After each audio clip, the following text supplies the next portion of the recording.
Hi everyone, welcome back. In part one, we covered sewing machine basics to help you feel confident with your machine. Today is part two in this little foundation series, and it's all about fabric and tools for beginners. The first time you walk into a fabric store is actually a really exciting step because you're about to choose the material that will become something you have made yourself. And I know there can be so many options, but we're going to narrow it right down. There's just a few simple things you need to know to get started. So in this video, I'm going to cover the best fabric for your first project, also what to avoid for now, the fabric terms that you actually need to know, the difference between woven and stretch fabrics, grain line, fabric weight, and fiber content, and what that means for your finished garment. And finally, the basic sewing tools that you need to get started. So nothing excessive, just what's genuinely helpful.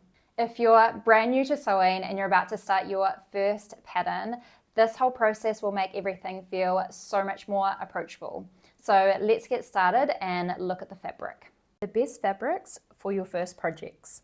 If you're just starting out, I recommend choosing stable, easy to handle fabrics. So I'm going to show you a few good options from my fabric stash. Cotton is probably the easiest place to begin. It's stable, easy to cut, and easy to sew. Linen is also lovely. It's slightly more textured, but still very beginner friendly. It does have a tendency to crease, so you will need to iron whatever you make. Chambray is a plain weave, lightweight cotton fabric. It's woven with a colored yarn and a white filling yarn. So it's similar to denim, but lightweight. And this is very lovely to sew and it's very breathable. A lightweight denim is also a great option because it's stable, durable, and still easy to work with. A cotton sateen or a structured satin with some body is okay to start out with, as long as it's not too slippery. So if it's blended with cotton, it should be nice to sew and press. And finally, a viscose or rayon can also sew beautifully, but it will take a little more care with handling because they're a little bit soft and drapey. So I would suggest these if you have a little more confidence with fabrics. These fabrics are woven and so much easier to handle as a beginner sewer. Let's look at a few fabrics I would avoid for now. Silk crepe, which is very soft and fluid and can be tricky to control. Silk chiffon, which is sheer and very lightweight, so it shifts easily while cutting and sewing, and it requires special handling and machine settings. A satin or any other smooth, slippery fabric. So as you can see, they move a lot and are quite difficult to cut and sew. Velvet, because the fabric has a pile, so it can shift a lot while sewing and can be so frustrating. You also need to cut it in one direction, otherwise it can look different shades, and you need a special presser foot when sewing. Stretchy knits, they're harder to handle. You need an overlocker or a serger machine for them, or at least a special zigzag stitch. And you're also working with stretch in different directions, which can affect the fit. These fabrics, they are beautiful, but they do shift and move a lot when cutting and sewing, and they can make learning less enjoyable than it needs to be. So do stick with stable fabrics, and when you have a little bit more confidence, move on to fabrics like these that are a little bit more difficult to handle. And one more thing, if you do sew with linen, cotton, viscose or rayon, these are natural fibers and they can shrink with wash. So definitely pre-wash your fabric before cutting and sewing, and then this way there's no nasty surprises later. The basic fabric terms you actually need to know. You don't need to know everything, just a few basic terms you'll see in patterns and fabric descriptions. Selvage. This is the finished edge running down both sides of your fabric. It doesn't fray, and it's also the grain line. Warp and weft. These are the threads that make up woven fabric. So the warp runs lengthwise, so parallel to the selvages, and the weft runs across the width. So you can see here, I can easily pull out the weft threads in this cotton. Right side and wrong side. So the right side is the outside of your garment, and it's also called the face side. The wrong side is the inside.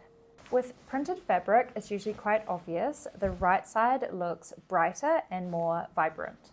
With solid fabric, the right side is often slightly smoother or more finished. So on this viscose, when I flip it over, you can see the texture.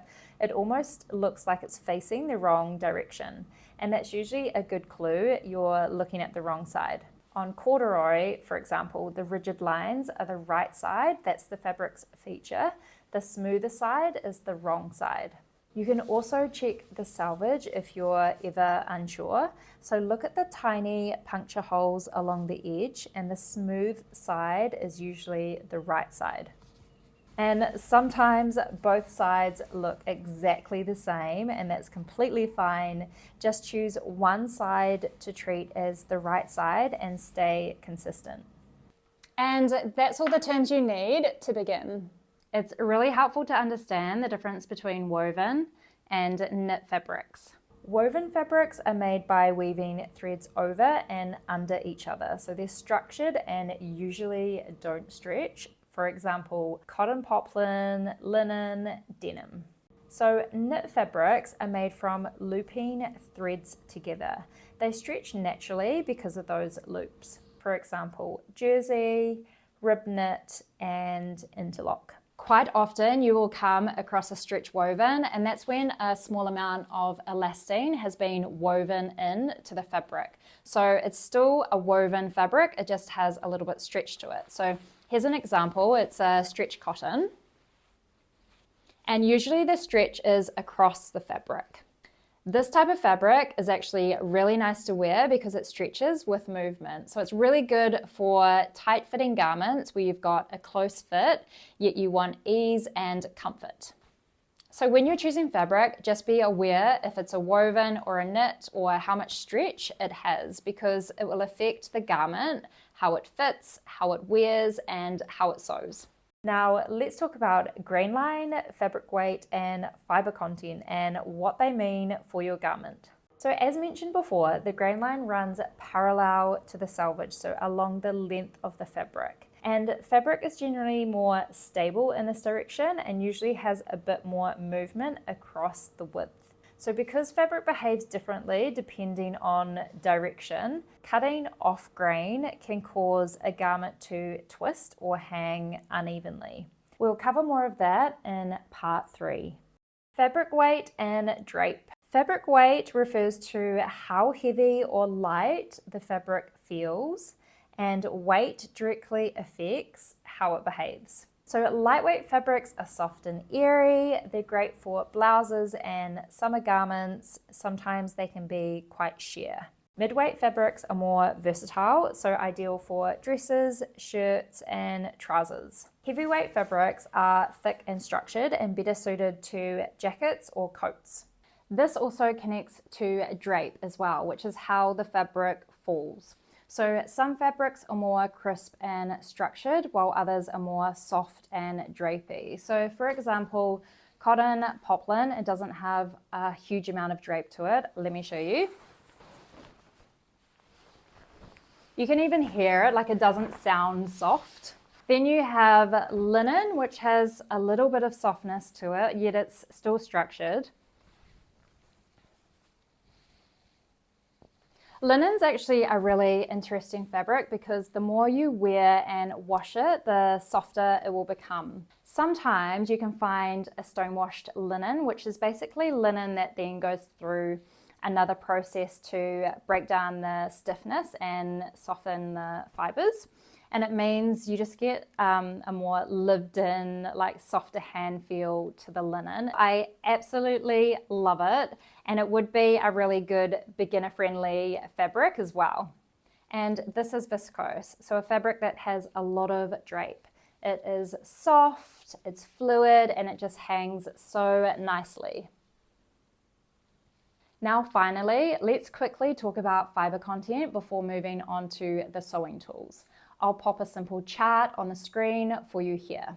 So here are a few basics to be aware of. Cotton is breathable. It's a natural fiber. It's easy to sew, but it can wrinkle and it may shrink. Linen, another natural fiber, is very breathable with beautiful texture, but it does wrinkle easily and it can fray. Wool is warm and naturally wrinkle resistant. It's great for structured garments. Rayon or viscose is soft and drapey, but it can shrink and crease. And polyester tends to hold its shape well and resist wrinkles, but it's less breathable. Fiber content affects how a garment feels, how it wears, and how it washes. So it's always worth checking the composition label when you're buying fabric. You don't need to remember all of this, it's just a simple guide. You could even take a screenshot and keep it on your phone when fabric shopping.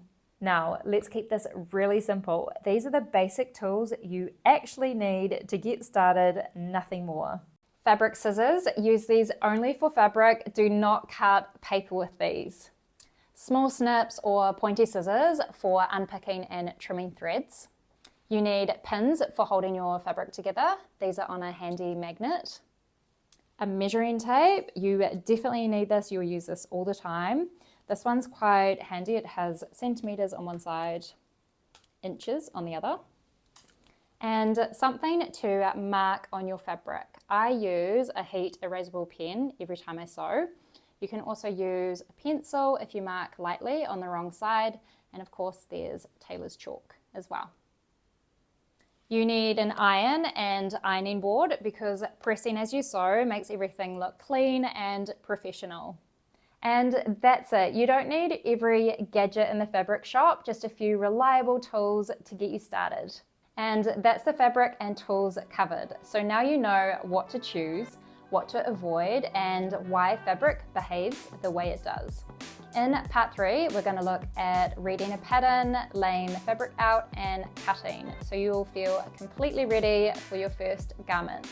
If you have any questions, drop them in the comments below, and I'll see you in the next one.